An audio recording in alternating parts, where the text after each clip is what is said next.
everybody, it's Mariana with 3 Peaks Classroom. I am a grade 3 and grade 4 teacher here in Alberta, Canada, and I love to make helpful YouTube videos for other educators just like you. So last week on my channel, I shared a video all about the importance of doing guided writing groups in your classrooms as well, and the reason why we should be doing it. But I also shared 4 really common struggles that I see in terms of writing with my students and the strategies that I use to help them overcome their struggles. If you missed that episode last week, I will link it down below, but this is a reminder that you might want to consider subscribing so that you don't miss any future episodes that I come out with every single Sunday. Also, at the end of this video, I'm going to share with you my free guided writing strategies list. It's a free download from my website. It's 2 pages where it talks about different common struggles that kids have and strategies that you as the teacher can teach and implement in order to help your students overcome those struggles. All of that information will be shared with you guys at the end of today's episode. In today's video, I want to share with you how I approach teaching writing strategies in my classroom. What does my schedule look like Monday to Friday? And how do I implement these guided writing strategies in a small little session during a daily 5 session? Okay, so the very first thing that I'm going to do when I need to teach a writing strategy to my students as a whole class is I need to pick the writing focus, of course. And I have already laid out all of the writing lessons that I need to be talking about in the entire year. So this is grade 3, for example. I have grade 3 and grade 4 year plans. And I'm going to flip to the month of March because while I'm filming this, it is currently the month of March and we are actually towards the end of March. So if I'm looking at my March schedule, then during week 3, I am in the middle of doing my fictional narrative unit with my students, which means they are writing their own fictional stories. And during the 3rd week, we are focusing on the writing strategy of editing our fictional works. So then once I have the writing strategy ready to go, I'm going to ask all of my students on Monday morning to take out their language arts notebooks. They're going to flip to the writing notebook section. This is where we keep track of all of our writing strategies that we have been learning the entire year. And they're going to flip to a brand new page. And together as a class, we are going to make this mini poster all about editing our fictional narratives.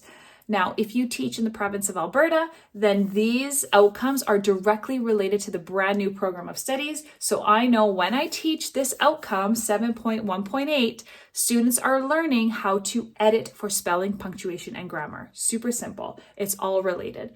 And so I'm going to teach them using the strategy COPS. And together as a class, I am making a classroom version of this poster that I'm going to hang up on my wall. But students are making a poster for themselves in their notebook so they can reference it all year long, because my poster is going to stay up for the week.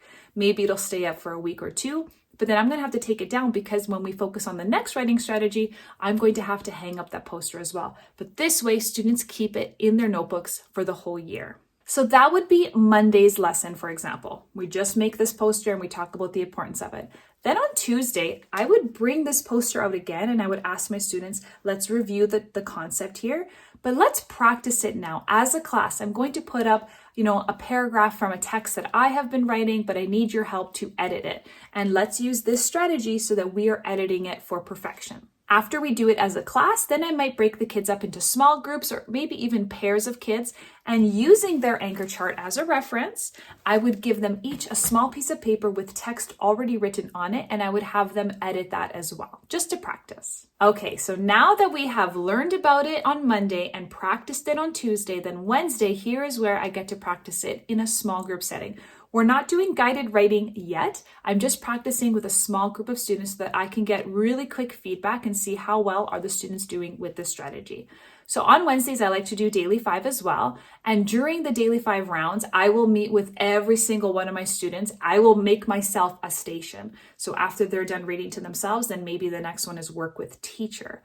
And so I'll have all the kids come up to me and they will all work on another example where they have to edit, and we're doing it together live. But also on Wednesdays, one of the rotations is work on writing. And that's where I would have the students take a piece of paper that already has text on it, and they have to edit that work themselves.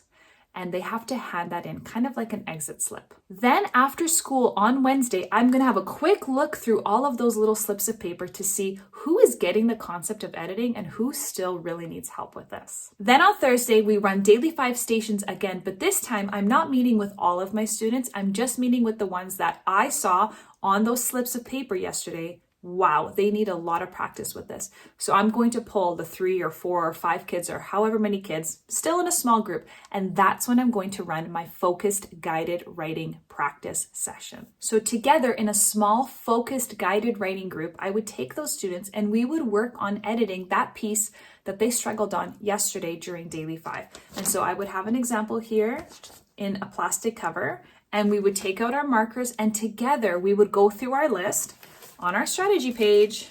And I would say, okay, my friends, the first thing we need to look for when we're editing is capitals. Let's make sure that everything in our text that needs to have a capital is correctly capitalized.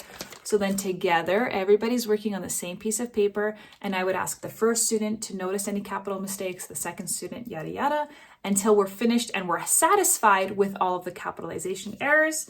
And then I would move on to the next step, and that is to look at the overall look. Now I printed this off, I typed this up so we can talk about a discussion and say, yeah, this is very nicely spaced out, so we don't have to make any corrections there. But then we would focus on punctuation. And if I'm noticing that during my guided writing session, while we are focusing on editing, if I'm noticing that kids are having a struggle with punctuation, correctly correcting punctuation, I would have them flip back through our writer notebooks, which I'll do that right now, and we would go back to the mini poster that we did all about punctuation, which was in the very first month of school. We did this lesson at the very beginning of September. And if so, I'm noticing that they are struggling with that. I'm going to have them go back to this anchor chart, which is why it's so handy for them to have their own language arts writers notebooks. And I will say, okay, do you notice any period mistakes, comma mistakes? Are we missing any exclamation marks? Yada, yada. Together using this resource, then we can edit our work. And the final step, of course, is to check our spelling. Before the session ends, I want to introduce them to a new piece of text, and I want them again to practice the skill of editing their work. And so I would have them use little mini whiteboards and whiteboard markers, and I would have them copy a sentence down, maybe 2 sentences, depending on the skill level of my kids, but I would have them copy it down onto their whiteboards without any mistakes. So while they are practicing, while they are writing it down, they are actively editing their work, and they are making sure that whatever they write down on the whiteboard is error-free. During this guided writing session, this is my chance to see where are my students falling behind? Where are these particular groups of kids struggling the most? Are they having a really hard time with capitals? Are they having a really hard time with punctuation or spelling? Or are they having a really hard time printing and having things look nice on their paper? This is my chance to give them that support, that individualized, focused support. That is the goal of a guided writing session. The key to making sure that your guided writing sessions run smoothly, besides having the right amount of materials, of course, is to make sure that you've laid the foundations for them to be successful. All throughout the year, we have been working in our writer's notebooks, and I've been teaching them all of the lessons that they need to remember. So punctuation, capitalizations, and now editing. They have a place that they can refer back to in case they forget or they make a mistake. They can always refer back to their writer's notebooks resource. After that, it's just a matter of repetition and practice. Okay, so this COPS mini poster and strategy is part of my 2-page free download of writing strategies that you can use in your classrooms. So it says here under beginning writing strategies, if students struggle with editing their work, you might want to try the strategy of COPS. And then here are some prompts or something that I would say to my students while I'm working with them in a guided writing session. If you would like my free download of these writing strategies for your classrooms, you can go to my website at www.threepeaksclassroom.com/guided writing. And there you can put your email in and you will get this free download straight sent to your inbox. I know I referenced it a lot in today's video, so in case you are interested in learning more about my language arts notebook for grades 3 and grade 4, I have a reader's notebook, so that's all of my reading strategies. I have my writer's notebook, which I talked a lot about today, and I also have a grammar and conventions one as well.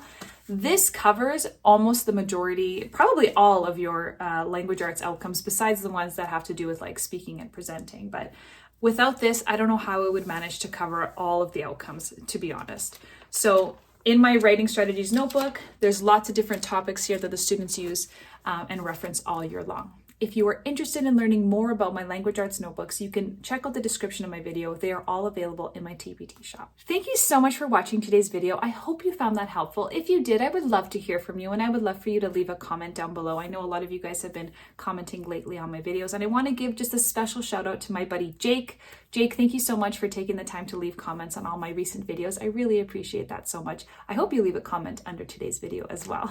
All right, next week I'm going to change things up now. We're going to move away from language arts a little bit, and I want to move into math games. Earlier in my channel, I did share some videos on math games that I like to use in my classroom. I have a video all about place value math games and addition and subtraction math games. And then next week, I want to share another math games video with you all. So I hope you will consider subscribing so you don't miss that video. Thanks everybody for watching, and I will see you in the next video. Bye.